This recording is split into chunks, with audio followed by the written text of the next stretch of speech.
point of our ceremony, we're gonna have the exchange of rings to sign of their unity. You can just say that, but if you read the prayers, it basically says it without even having to say that. So there's no need to explain what we're gonna do, unless there's something out of the ordinary or something like that. Before I forget, with regard to the unity candle, it used to be, I'm not sure how you do it in the respective parishes. When people first started doing this, and it's not, you don't have to do it in a wedding either, but if you do it, people used to have, like you say, the parents come up, or the two mothers, I guess, come up. Mothers Or parents, they light the two end candles. It used to be that after the exchange of rings or whatever, the bride and groom would then come up and they would blow out the two, light the middle one and blow out the two. I think it's much better to keep all three We lit. do, we keep them all lit. And most, I think mostly do, because it used to say, well, you blew out the two, meaning that we're no longer two, but we're one.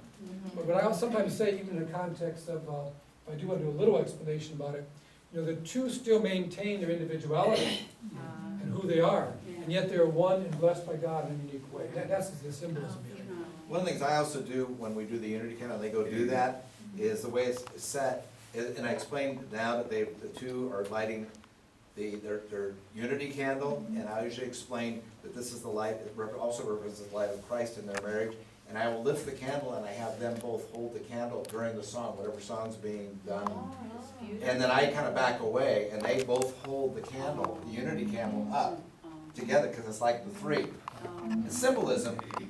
And then partway through the song, usually I take it away from them, because they're like, candle starts shaking. And put it down, but it gives them a beautiful, one of the things you think about too is later on in their life as they flip through their wedding album, think of the picture they're gonna have as they recall them both holding that candle. And that's why you make sure you step away, so you're not necessarily in that picture.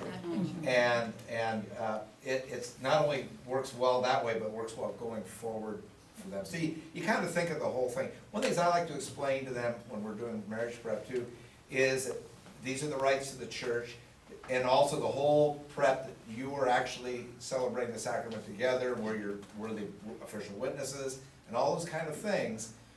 But I always explain to them, I said, your parents have a lot to say about the reception. You have a right to say among all these options and things within the liturgy, you have the right to say that, your parents do not.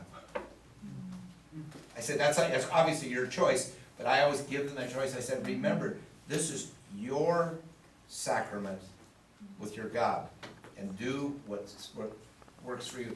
And if I explain that to them going in, usually what they've picked and selected is really very personal and really works well for them.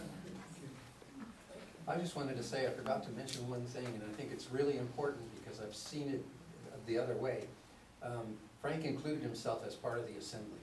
When he was talking to them, he was saying, and we are all that. Very important. Homilies or, Yeah. or in celebration, So it's not, what you must realize it's what we must realize. Basically, all of a sudden, the inclusiveness, isn't there? Yeah. On page 24 in the Red Book, if you look at that, in John